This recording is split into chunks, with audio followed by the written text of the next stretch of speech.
ఒక్క క్షణం ఊహించుకుందాం. మ్మ్. మనం కూర్చున్న చోట నుంచి నేలమాళిగలోకి, అక్కడ్నుంచి ఇంకా ఇంకా కిందికి ఒక పెద్ద సొరంగం తవ్వుకుంటూ వెళ్ళామనుకోండి. ఓహో, అంటే కిందకి వెళ్తూనే ఉండటమన్నమాట. అవునవును.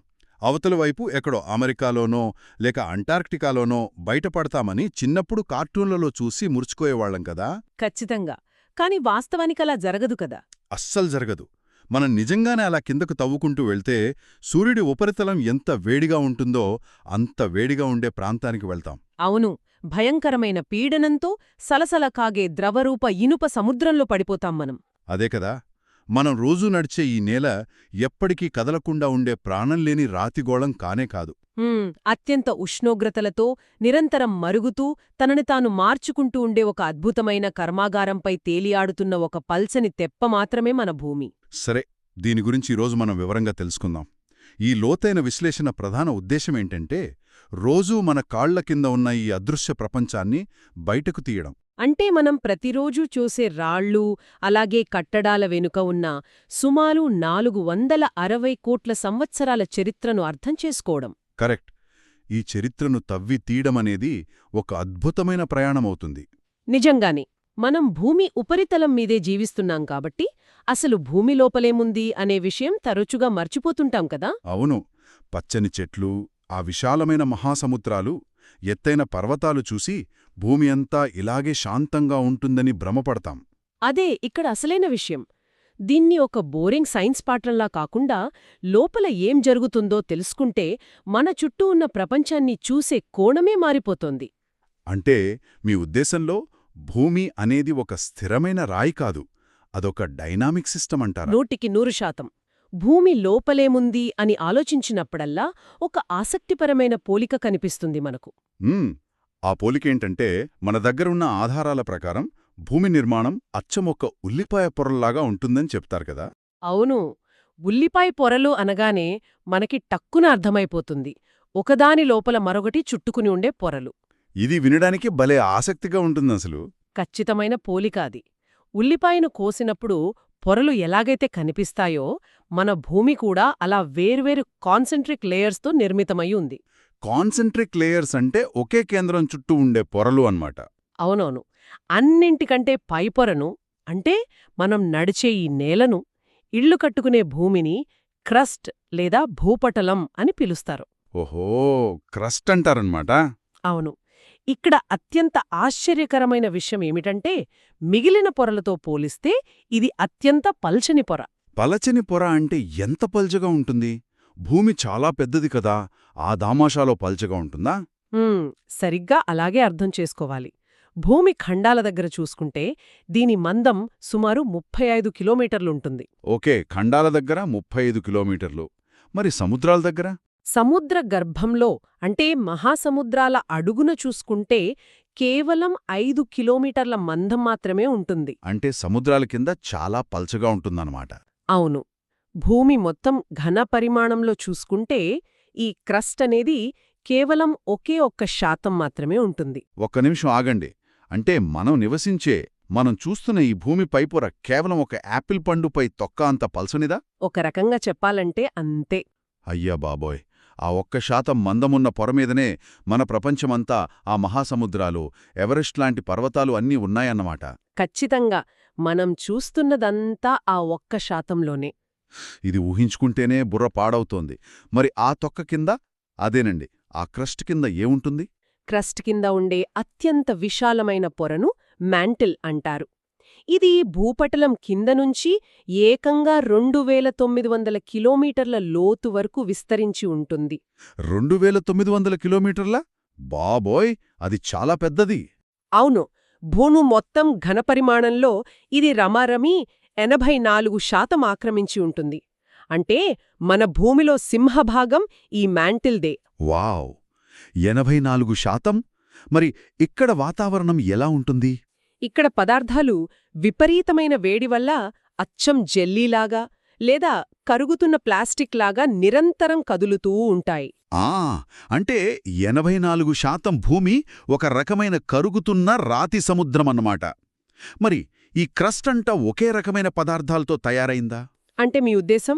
అదే, ఖండాల కింద ఉండే ఆ 35 కిలోమీటర్ల పొర, సముద్రాల కింద ఉండే ఆ 5 కిలోమీటర్ల పొర ఒకటేనా అని నా అనుమానం. ఆ లేదు లేదు, అక్కడే ఒక ముఖ్యమైన వ్యత్యాసముంది. ఖండాల దగ్గర ఉండే క్రస్ట్ ప్రధానంగా సిలికా మరియు అల్యూమినా అనే ఖనిజాలతో తయారవుతుంది. ఓకే, సిలికా ఇంకా అల్యూమినా. అందుకే దీన్ని శాస్త్రవేత్తలు సియాల్ అని పిలుస్తారు. సిలికాలోని సి, అల్యూమినాలోని యాల్ కలిపి సియాల్ అన్నమాట. భలే పేరు పెట్టారు. అవును, ఇది కొంచెం తేలికైన పదార్థం. అదే సముద్రపు క్రస్ట్ విషయానికొస్తే అది సిలికా మరియు మెగ్నీషియంలతో కూడి ఉంటుంది. సిలికా మరియు మెగ్నీషియం. అందుకే దాన్ని సీమా అంటారు. సీమా అనేది సియాల్ కంటే బరువైనది. ఓహో, ఇది చాలా లాజికల్గా ఉంది. బరువుగా ఉన్న సీమా కింద ఉండిపోయి, తేలికగా ఉన్న సియాల్ పైకి తేలి ఖండాలుగా మారిందన్నమాట. ఖచ్చితంగా, మీరు భలే క్యాచ్ చేశారు. మరి మ్యాంటిల్ దాటి ఆ 2900 కిలోమీటర్ల కిందకు, అంటే ఇంకా లోపలికి వెళితే ఏముంటుంది? అదే భూమికి గుండెకాయలాంటి కోర్ లేదా భూకేంద్రం. ఇది అత్యంత లోపలి పొర. దీని వ్యాసార్థం సుమారు 3500 కిలోమీటర్లు ఉంటుంది. 3500 కిలోమీటర్లు. చాలా లోతు కదా? అవును, ఈ పొరలో ఎక్కువగా నికిల్ మరియు ఇనుము అంటే ఫెర్రస్ ఉంటాయి. అందుకే దీన్ని నైఫ్ అని అంటారు. నికిల్లోని ఎనై, ఫెరస్లోని ఎఫ్ఈ, నైఫ్.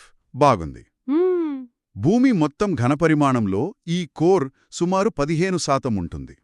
అంటే క్రస్ట్ 1%, మ్యాంటిల్ 84%, కోర్ 15%. లెక్క సరిపోయింది. సరిపోయింది కదా. భూమి ఏర్పడిన తొలినాళ్లల్లో అది ఒక అగ్నిగోళంలా ఉన్నప్పుడు బరువుగా ఉండే ఇనుములాంటి మూలకాలు గురుత్వాకర్షణ శక్తి వల్ల భూమి కేంద్రం వైపు జారుకున్నాయి. లాజిక్ అర్థమైంది. అందుకే కోరంత బరువుగా ఇనుముతో నిండి ఉంటుంది. ఇక్కడ ఉష్ణోగ్రత, పీడనం మన ఊహకు కూడా అందనంత స్థాయిలో ఉంటాయి. ఇక్కడే నాకొక పెద్ద సందేహం వస్తుంది. అడగండి. మన ఆధారాల ప్రకారం భూమి వ్యాసార్థం 6371 కిలోమీటర్లని చెబుతున్నాయి. కాని మనమెప్పుడూ అంత లోపలికి వెళ్లలేదు కదా? అవును, వెళ్లలేదు. ఎందుకంటే ప్రపంచంలోనే అత్యంత లోతైన గని దక్షిణాఫ్రికాలో ఉందని, అది కేవలం 4 కిలోమీటర్ల లోతు మాత్రమే ఉందని చదివాను. నిజమే. ఇక చమురు కోసం ఇంజనీర్లు అత్యున్నత సాంకేతికత వాడినా మహా అయితే 6 కిలోమీటర్ల వరకు మాత్రమే తవ్వగలిగారు. అవునవులు. భూమి కేంద్రానికి చేరుకోవాలంటే సముద్ర గర్భంలో ఏకంగా 6000 కిలోమీటర్లు తవ్వాలి. ఇది మానవ మాతృలకు అసాధ్యం కదా? ఖచ్చితంగా అసాధ్యమే.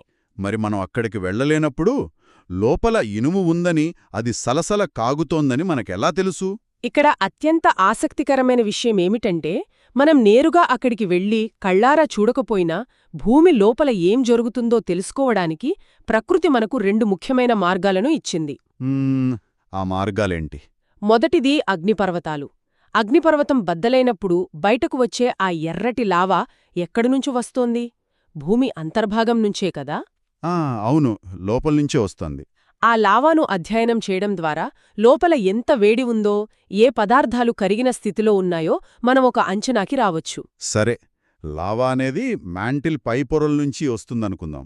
కాని ఏకంగా 6000 కిలోమీటర్ల లోపలున్న కోర్ గురించి ఎలా తెలుస్తుంది? అక్కడే మన శాస్త్రవేత్తల తెలివితేటలు బయటపడతాయి. భూకంపాలు వచ్చినప్పుడు ఉత్పన్నమయ్యే సీస్మిక్ తరంగాలను వాళ్లు అధ్యయనం చేస్తారు. సీస్మిక్ తరంగాలంటే భూకంప తరంగాలు కదా? అవును. ఒక చిన్న ఉదాహరణ చెప్తాను. డాక్టర్లు మన శరీరంలోని అవయవాలను లేదా గర్భంలో ఉన్న శిశువును చూడటానికి అల్ట్రాసౌండ్ ఎలా వాడతారో, శాస్త్రవేత్తలు భూమి లోపలి పొరల నిర్మాణాన్ని అర్థం చేసుకోవడానికి ఈ భూకంప తరంగాలను ఒక స్కాన్ లాగా వాడుకుంటారు. ఓహో, భూమికి అల్ట్రాసౌండ్ స్కాన్ అన్నమాట. భలే చెప్పారు. ఈ తరంగాలు భూమి లోపల ప్రయాణించేటప్పుడు ఘనపదార్థంలో ఒక వేగంతో, ద్రవ పదార్థంలో మరో వేగంతో ప్రయాణిస్తాయి. అంటే పదార్థాన్ని బట్టి వేగం మారుతుంది. ఖచ్చితంగా. ఆ తరంగాల వేగాన్ని బట్టి భూమి లోపల ఏ పొర ఘనరూపంలో ఉందో, ఏ పొర ద్రవరూపంలో ఉందో ఖచ్చితంగా కొలుస్తారు. వావ్! అంటే భూకంపాల ద్వారా భూమి తనకు తానే ఒక అల్ట్రాసౌండ్ స్కాన్ చేసుకుంటుందన్నమాట. ఇది అద్భుతమైన శాస్త్రీయ ఆవిష్కరణ. నిజంగానే అద్భుతం. సరే, భూమి లోపలి పొరల గురించి తెలుసుకున్నాం. ఇప్పుడు మళ్ళీ మన యాపిల్ తొక్క దగ్గరికి, అంటే మనం నివసించే క్రస్ట్ దగ్గరికి వద్దాం. రండి రండి. ఆ క్రస్ట్ అసలు దేంతో తయారయిందో తెలుసుకోవడం నెక్స్ట్ లాజికల్ స్టెప్. ఇక్కడే మనకు శిలలు అంటే రాళ్ల గురించి ప్రస్తావన వస్తుంది కదా? అవును. క్రస్ట్ అనేది పూర్తిగా వివిధ రకాల శిలలతో తయారై ఉంటుంది. అసలు శిల అంటే ఏమంటే ఖనిజ పదార్థాల సహజ సమూహమే రాయి లేదా శిల. అంటే రకరకాల ఖనిజాలు కలిసి రాయవుతుంది. అవును, ఇవి రంగు, పరిమాణం మరియు ఆకృతిలో వేరువేరుగా ఉంటాయి. ముఖ్యంగా చెప్పాలంటే శిలలు 3 రకాలు. ఆ 3 రకాలేంటో చూద్దాం. ఇగ్నియస్, సెడిమెంటరీ మరియు మెటామార్ఫిక్. ముందుగా ఇగ్నియస్ శిలలు. ఈ పేరులోనే ఇగ్నిస్ అనే లాటిన్ పదం దాగి ఉంది గదా. ఇగ్నిస్ అంటే అగ్ని. అవును, అంటే ఈ రాళ్ళు భూమి లోపలి వేడి నుంచే పుడతాయన్నమాట. ఖచ్చితంగా. భూమి లోపల అత్యంత వేడితో కరిగిన స్థితిలో ఉండే మ్యాగ్మా ఎప్పుడైతే పైకి వచ్చి చల్లబడి ఘరీభవిస్తుందో అప్పుడు ఈ శిలలేర్పడతాయి. ఓహో, కరిగిన మ్యాగ్మా గట్టిపడితే ఈ రాళ్ళవుతాయి. అవును, ఇతర రాళ్లన్నీ వీటి నుంచే పుడతాయి కాబట్టి వీటిని ప్రాథమిక శిలలు అని కూడా అంటారు. ప్రైమరీ రాక్స్ అన్నమాట. వీటిలో ఎలా చల్లబడతాయి అనే ప్రక్రియను బట్టి 2 రకాలుంటాయి: ఎక్స్ట్రూసివ్ మరియు ఇంట్రూసివ్. ఎక్స్ట్రూసివ్ అంటే బయటకు వచ్చి చల్లబడేది కదా. అవును, అగ్నిపర్వతాల నుండి ఎర్రటి లావా బయటకు ఉబికి వస్తున్న దృశ్యాన్ని ఊహించుకోండి ఒకసారి. చాలా భయంకరంగా ఉంటుంది. ఆ లావా భూమి ఉపరితలంపైకి రాగానే బయటి వాతావరణం చల్లగా ఉండటం వల్ల చాలా వేగంగా గట్టిపడుతుంది. వేగంగా చల్లబడుతుంది. అలా వేగంగా చల్లబడటం వల్ల ఈ శిలలు చాలా సూక్ష్మమైన రేణువులతో నిర్మితమవుతాయి. దీనికి ఉత్తమ ఉదాహరణ బసాల్ట్ శిలలు. ఇక్కడే విషయం చాలా ఆసక్తికరంగా మారుతుంది కదా. మన దేశంలోని డెక్కన్ పీఠభూమి మొత్తం ఈ బసాల్ట్ శిలలతోనే ఏర్పడిందని మన ఆధారాలు చెప్తున్నాయి. అవును, అదొక అద్భుతమైన నిజం. అంటే ఈరోజు మనం మహారాష్ట్ర, కర్ణాటక, తెలంగాణ ప్రాంతాల్లో చూస్తున్న ఆ విశాలమైన నల్లరేగడి భూములు, గుట్టలు అన్నీ కోట్లాది సంవత్సరాల క్రితం ఉప్పొంగిన లావా సముద్రమన్నమాట. ఒకప్పుడు అక్కడ భూమి పగుళ్లలోంచి లావా నదుల్లా ప్రవహించి చల్లబడి అలా పీఠభూమిగా మారిపోయింది. ఇది నిజంగా నమ్మశక్యం కాని చరిత్ర అసలు. మరి భూమి లోపలే చల్లబడే ఆ ఇంట్రూజివ్ శిలలు ఎలా ఏర్పడతాయి? ఇంట్రూజివ్ అంటే లోపల ఉండిపోయేవి కదా. కొన్నిసార్లు ఆ కరిగిన మ్యాగ్మా అగ్నిపర్వతం ద్వారా బయటకు రాలేక భూపటలం లోపలే లోతైన పొరల్లో ఉండిపోయి చాలా నెమ్మదిగా చల్లబడుతుంది. బయటకి రాలేక లోపలి ఉండిపోతుంది. అవును, బయటలాగా చల్లటి గాలి తగలదు కాబట్టి ఇది గట్టిపడ్డానికి 1000 సంవత్సరాలు పడుతుంది. 1000 సంవత్సరాలు? అప్పుడేమవుతుంది? అలా నెమ్మదిగా చల్లబడటం వల్ల అందులో పెద్ద పెద్ద స్ఫటికాలు లేదా రేణువులు ఏర్పడతాయి. దీనికి అత్యుత్తమ ఉదాహరణ గ్రానైట్. ఒక్క నిమిషం. గ్రానైట్ అనగానే నాకు మన ఇళ్లల్లో పచ్చళ్ళు నూరుకోవడానికి, పిండి రుబ్బుకోవటానికి వాడే రుబ్బురోలు గుర్తొస్తున్నాయి. అవును కదా, వాటిని గ్రానైట్తోనే చేస్తారు. అంటే అగ్నిపర్వతాల కడుపులో అత్యంత వేడి వాతావరణంలో నెమ్మదిగా తయారైన ఒక మ్యాగ్మా ముద్ద ఇప్పుడు మన వంటింట్లో పచ్చడి రోలుగా మారిందనమాట. అవునవును, ప్రకృతి ఎంత అద్భుతంగా పనిచేస్తుందో చూశారా. భూమి లోపలి వేడి మన వంటింటికి చేరుకుందనమాట. సరే, అగ్నిపర్వతాలు ఈ బసాల్టు, గ్రానైట్ లాంటి అత్యంత కఠినమైన శిలలను సృష్టిస్తాయని బాగా అర్థమైంది. కాని మన చుట్టూ ఇవే కాకుండా ఎన్నో రకాల మెత్తటి రాళ్ళు, ఇసుకతో కూడిన రాళ్ళు కూడా ఉంటాయి కదా. ఉదాహరణకు ఢిల్లీలోని ఎర్రకోటను నిర్మించిన ఎర్ర ఇసుకరాయి అంటే శాండ్ స్టోన్. అవును, ఉంటాయి. అదెలా ఏర్పడుతుంది? అదొక వేరే ప్రక్రియ అయి ఉండాలి కదా. ఇక్కడే రెండవ రకమైన సెడిమెంటరీ శిలల గురించి తెలుసుకోవాలి అనుకుంటా. దీన్ని మనం విశాల కోణంలో చూస్తే ఏమంటే, సెడిమెంటరీ అనే పదం సెడిమెంటం అనే లాటిన్ పదం నుండి వచ్చింది. సెడిమెంటం అంటే అర్థమేంటి? సెడిమెంటం అంటే ఒకచోట స్థిరపడటం లేదా పేరుకుపోవటం. ఎంత కఠినమైన రాయైనా ప్రకృతి ముందు తలవంచక తప్పదు కదా. అంటే వాతావరణం వల్ల అరిగిపోతాయా? అవును. పర్వతాల మీద, ఎత్తైన ప్రదేశాల్లో ఉండే రాళ్ళు గాలికి, వానకి, పారే నదులకు రాపిడికి గురై చిన్న చిన్న ముక్కలుగా ఇసుక రేణువుల్లాగా పగిలిపోతాయి. వాటినే అవక్షేపాలు అంటారు. ఆ చిన్న రేణువులను నదులు, గాలి మూసుకుపోయి సముద్రాల అడుగున లేదా మైదానాల్లో పొరలు పొరలుగా పేరుస్తాయి కదా. కరెక్ట్గా చెప్పారు. 100,000 సంవత్సరాల పాటు ఆ పొరల మీద పడే ఒత్తిడి వల్ల ఆ రేణువులన్నీ ఒకదానికొకటి అతుక్కోపోయి అవక్షేపశిలలుగా అంటే సెడిమెంటరీ రాక్స్గా మారతాయి. ఓహో, అంటే ఇసుక రేణువులతో ఏర్పడే శాండ్ స్టోన్ దీనికి ఖచ్చితమైన ఉదాహరణ అన్నమాట. అవును, ఇసుక అతుక్కుపోయి రాయి అవుతుంది. అయితే ఈ శిలల్లో నన్ను ఆశ్చర్యపరిచే మరో విషయముంది. ఇవి పొరలు పొరలుగా ఏర్పడతాయి కాబట్టి ఆ రాళ్ల పొరల మధ్యలో ఆ కాలం నాటి చనిపోయిన మొక్కలు, జంతువుల అవశేషాలు కూడా ఉంటాయి కదా? అవును, వాటినే కదా మనం శిలాజాలు లేదా ఫాసిల్స్ అంటాం. అవి కూడా భద్రంగా దాగి ఉంటాయి. ఖచ్చితంగా. సెడిమెంటరీ శిలలు కేవలం రాళ్లు కాదు, అవి భూమి తన స్వంత దస్తూరితో రాసుకున్న చరిత్ర పుస్తకాల్లాంటివి కదా? ఎంత బాగా చెప్పారో! ఒక పొర ఏర్పడినప్పుడు అక్కడ తిరిగిన జంతువుల ఎముకలు లేదా ఆకులు అందులో పడిపోయి వాటిపైన మరో ఇసుకపొర వచ్చి చేరినప్పుడు అవి శిలాజాలుగా మారతాయి. అలా ట్రాప్ అయిపోతాయి. లక్షల సంవత్సరాల క్రితం భూమిపై ఏ జంతువులు బతికాయి, వాతావరణం ఎలా ఉండేది అనే సమాచారమంతా ఆ రాళ్ల పొరల మధ్య భద్రంగా దాచబడి ఉంటుంది. ఆ రాళ్లను చదవడం ద్వారానే మనం అంతరించిపోయిన డైనోసార్ల గురించి తెలుసుకోగలుగుతున్నాం మనం. అవును, ఆ ఆధారాలే లేకపోతే మనకు ఆ చరిత్ర తెలిసేది కాదు. అంటే ఆ రాళ్ళు ఒక రకంగా భూమి యొక్క పాత ఫోటో ఆల్బమ్స్ అన్నమాట. ప్రతి పొర ఒక పాత ఫోటో లాంటిది. అద్భుతం. ఖచ్చితంగా. సరే, ముచ్చటగా మూడవ రకం శిలలు, అవే మెటామార్ఫిక్. దీని గురించి మాట్లాడుకుందాం. ఇవి ఎలా ఏర్పడతాయి? మెటమార్ఫిక్ అనే పదం గ్రీకు పదం మెటామార్ఫోస్ నుండి వచ్చింది.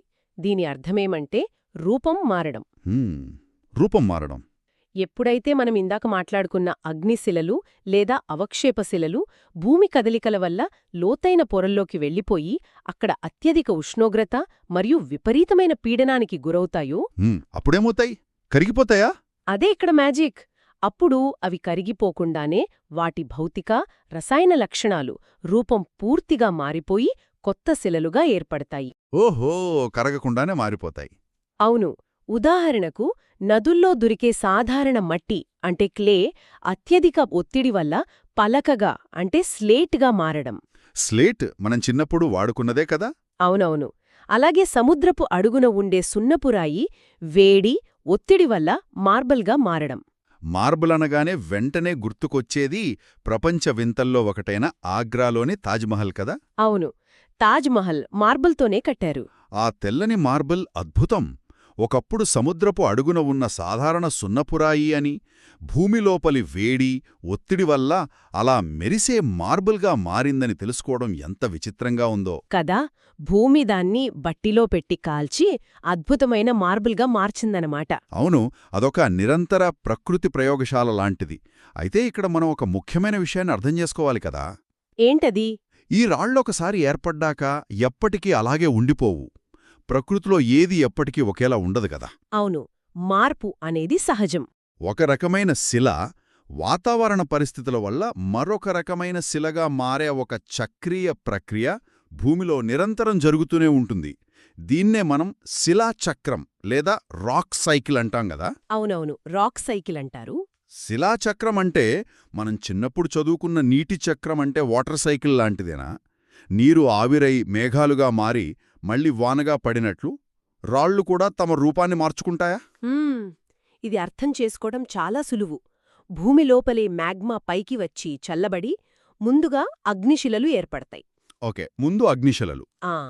కఠినమైన శిలలు వాతావరణ ప్రభావం వల్ల పగిలి ఇసుకలాంటి చిన్న ముక్కలైపోయి సముద్రాల్లో చేరి అవక్షేపశిలలుగా మారతాయి. సెడిమెంటరీ అన్నమాట. ఈ రెండు రకాల శిలలు కనుక టెక్టానిక్ ప్లేట్ల కదలికల వల్ల మళ్లీ భూమిలోపడికి వెళ్లిపోయి విపరీతమైన వేడి, పీడనాలకు గురైతే అవి రూపాంతర శిలలు కంటే మెటామార్ఫిక్గా మారిపోతాయి. మరి ఆ మెటామార్ఫిక్ రాళ్లు కూడా అలాగే ఉంటాయా? ఉండవు. ఈ రూపాంతర శిలలు మరింత లోపలికి వెళ్తే మ్యాంటల్ వేడికి మళ్లీ కరిగిపోయి మాగ్మాగా మారతాయి. ఆ మాగ్మా మళ్లీ అగ్నిపర్వతం ద్వారా పైకొస్తుంది. ఇది కోట్లాది సంవత్సరాలుగా సాగుతున్న ఒక అనంతమైన చక్రం కదా. ఖచ్చితంగా. ఇది ఎప్పుడూ ఆగని ఒక సైకిల్. అంటే దీని అర్థమేమంటే భూమికి చెత్తను ఎలా రీసైకిల్ చేయాలో కోట్ల సంవత్సరాల క్రితమే తెలుసన్నమాట. పాతదాన్ని కరిగించి కొత్తదాన్ని సృష్టించడం భూమికి వెన్నతో పెట్టిన విద్య. మరి ఈ శిలలన్నీ కేవలం పెద్ద పెద్ద పర్వతాలుగానో, ఆగ్రాలోని తాజ్మహల్, ఢిల్లీలోని ఎర్రకోటలాంటి చారిత్రక కట్టడాలుగానూ మాత్రమే ఉన్నాయా? మన దైనందిన జీవితంలో వీటికేమైనా స్థానం ఉందా? అవి మన జీవితంలో ఎంతగా పెనవేసుకుపోయాయో తెలిస్తే ఎవరైనా ఆశ్చర్యపోవాల్సిందే. అవునా? ఉదాహరణకి రోడ్లు, ఇల్లు కట్టడానికి పెద్దరాళ్లు వాడతాం, అది అందరికీ తెలిసిందే. కాని చిన్నప్పుడు ఆడుకున్న ఆటలొకసారి గుర్తుచేసుకోండి. ఏడు పింకులాట అంటే పిత్తు, తుక్కుడు బిల్ల లేదా స్టాపు, గిట్టీలాంటి ఆటలు. అవును, ఆ ఆటలన్నింటికీ రాళ్లే కదా ఆధారం. ఇక అంతకంటే ముఖ్యమైన విషయం ఏమిటంటే ఈ శిలలన్నీ వేర్వేరు ఖనిజాలతో అంటే మినరల్స్తో తయారవుతాయి. మినరల్స్ వీటికి ప్రత్యేక లక్షణాలుంటాయా? ఖనిజాలకు ఒక నిర్దిష్టమైన రసాయన కూర్పు, భౌతిక లక్షణాలు ఉంటాయి. ఖనిజాలు అనగానే నాకు బొగ్గు, పెట్రోలియం, ఇనుము, బంగారం లాంటివి గుర్తొస్తాయి. ఇవే కాదు, మానవాళి మనుగడ మొత్తం ఈ ఖనిజాలపైనే ఆధారపడి ఉందసలు. బొగ్గు, సహజవాయువు, పెట్రోలియం ఇవన్నీ భూమి పొరల్లో దొరికే ఖనిజాలే కదా. అవును. లక్షల సంవత్సరాల క్రితం భూమిలో కూరుకుపోయిన చెట్లు, జీవరాశుల నుంచి ఏర్పడిన ఇంధనాలివి కదా. అవును. అలాగే ఇనుము, అల్యూమినియం లాంటి ఖనిజాలు లేకుండా మనం ఏ యంత్రాన్ని, ఏ కారును తయారు చేయలేం. యురేనియం లాంటి ఖనిజాలతో అణు విద్యుత్ ఉత్పత్తి చేస్తున్నాం. బంగారం, వెండి ఆభరణాలకే కాదు, ఎలక్ట్రానిక్స్లో కూడా విపరీతంగా వాడతాం మనం. ఇంకా చెప్పాలంటే మనం వేసుకునే మందుల్లో, వ్యవసాయంలో వాడే ఎరువుల్లో కూడా ఈ రాళ్ల నుంచి వచ్చిన ఖనిజాలే ఉంటాయి. అంటే మనం వంటగదిలో రోజూ వాడే కడాయి, రొట్టెలు కాల్చే పెనం అంటే తావా కూడా భూమి లోపలి నుంచి తీసిన ఇనుము ఖనిజంతో వచ్చినవే కదా. ఖచ్చితంగా. దేవుని గదిలో మోగించే గంట, పండుగలకు వెలిగించే దీపపు కుందెలు, మేకులు కొట్టే సుత్తి, మెడలో వేసుకునే ఆభరణాలు, ఇలా ఏది చూసుకున్నా ప్రత్యక్షంగానో పరోక్షంగానో ఈ భూమి తన క్రస్టులో దాచుకున్న ముడుసరుకే. అంతా ఈ శిలాచక్రం ద్వారా మనకు వచ్చిన బహుమతులే అవన్నీ. నిజమే. ఇదే ఒక ముఖ్యమైన అంశాన్ని మన ముందుంచుతుంది. భూమి తనను తాను నిరంతరం ఎలా పునరుత్పత్తి చేసుకుంటుందో, తన వనరులను మనకి ఎలా అందిస్తుందో మనం గమనించాలి. అంటే ప్రకృతికి ఒక బ్యాలెన్స్ ఉంటుందంటారా? అవును. మన అభివృద్ధి, మన జీవనశైలి మొత్తం ఈ సహజ వనరులపైనే ఆధారపడి ఉన్నాయి కదా. ఒక పెనం దగ్గర్నుంచి రాకెట్ దాకా అన్నీ భూమి ఇచ్చిన ముడిసరుకుతో చేసినవే. వాస్తవం. అయితే శిలాచక్రం ద్వారా ఒక రాయి మరొక రాయిగా మారడానికి లేదా బొగ్గు, పెట్రోలియం లాంటి ఇంధనాలు ఏర్పడటానికి లక్షల సంవత్సరాలు పడుతుంది. అవును, అది చాలా స్లో ప్రాసెస్. కానీ మనం ఆ ఖనిజాలను, ఇంధనాలను చాలా వేగంగా కేవలం వందల సంవత్సరాల్లోనే వాడేస్తున్నాం. అయ్యబాబోయ్, నిజమే గదా. అందుకే ఈ సహజ వనరుల వెనుక ఉన్న సుదీర్ఘమైన శాస్త్రీయతను అర్థం చేసుకోవడం చాలా ముఖ్యం. ప్రకృతి సమతుల్యత దెబ్బతినకుండా చూసుకోవాలి మనం. ఇది ఖచ్చితంగా గుర్తుంచుకోవాల్సిన విషయం. సరే, ఇప్పుడు మనం ఈ లోతైన చర్చను ఒక్కసారి క్రోడీకరించుకుంటే, భూమి అనేది కేవలం మట్టి, రాళ్లతో కూడిన ఒక ప్రాణం లేని గోళం కాదు కదా. కాదు. అదొక డైనమిక్ ఇంజిన్. ఉల్లిపాయ పొరల్లా క్రస్ట్, మ్యాంటిల్, కోర్ అనే విభజనలతో లోపల వేడిని బయటకు పంపుతూ ఉంటుంది. అవును. ఇగ్నియస్, సెడిమెంటరీ, మెటమార్ఫిక్ అనే 3 రకాల శిలల రూపంలో తనను తాను ఎప్పటికప్పుడు రీసైకిల్ చేసుకుంటున్న ఒక అద్భుతమైన వ్యవస్థ ఇది. అవును. పొరలు పొరలుగా దాగున్న చరిత్రను మనమెలా బయటికి తీయవచ్చో ఈ చర్చ ద్వారా చాలా స్పష్టంగా అర్థమైంది నాకు. నాకు అంతే.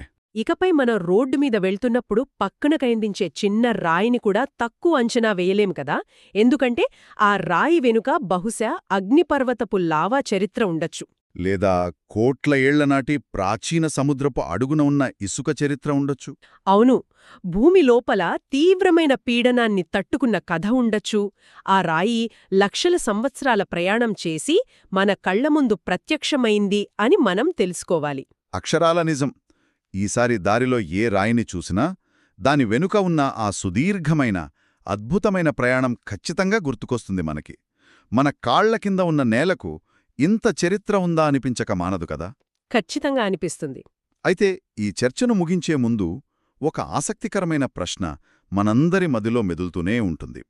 అదేమిటంటే, మనం సెడిమెంటరీ రాళ్లు అంటే అవక్షేపశిలల గురించి మాట్లాడుకునేటప్పుడు అవి పొరల పొరలుగా ఏర్పడి ఆ కాలం నాటి డైనోసార్లు, ప్రాచీన మొక్కల శిలాజాలను తమలో భద్రంగా దాచుకున్నాయని చెప్పుకున్నాం కదా. అవును, చెప్పుకున్నాం. దానివల్లే ఆనాటి చరిత్ర మనకు తెలిసింది. మరి లక్షల సంవత్సరాల తర్వాత భవిష్యత్తులో ఏర్పడే రాళ్ల పొరల్లో మన గురించి ఏం మిగులుతుందో అన్నది నిజంగా ఆశ్చర్యం కలిగించే విషయం కదా. నిజమే. చాలా భిన్నంగా ఉంటుందప్పటికి. మన ప్రస్తుత నగరాలు, మనం గుట్టలు గుట్టలుగా వాడిపడేస్తున్న ప్లాస్టిక్, లేదా మనం నిర్మించిన ఈ విశాలమైన కాంక్రీట్ అడవులు ఇవన్నీ భూమి పొరల్లో కలిసిపోయినప్పుడు ఎలాంటి కొత్త రకం శిలాజాలను భవిష్యత్తు తరాలకు వదిలి వెళ్తాయి? ఆలోచించాల్సిన విషయమే ఇది. లక్షలేళ్ల తర్వాత భూమిపైకి వచ్చే పరిశోధకులు ఆ రాళ్లను తవ్వి తీసినప్పుడు మన ప్లాస్టిక్ లేదా కాంక్రీట్ శిలాజాలను చూసి మన నాగరికత గురించి ఏమని కథలు చెబుతారు? మనం భూమికి వదిలి వెళ్తున్న అసలైన వారసత్వం ఏమిటి? ఒక రకంగా భయంగా కూడా ఉంటుంది ఆలోచిస్తే. అవును, ఇది నిజంగా మనందర్నీ లోతుగా ఆలోచింపజేసే ప్రశ్నే. ఈ అద్భుతమైన విషయాలతో ఇప్పటికీ ఈ విశ్లేషణను ముగిద్దాం. మరో ఆసక్తికరమైన అంశంతో మళ్ళీ మన తదుపరి లోతైన విశ్లేషణలో కలుద్దాం.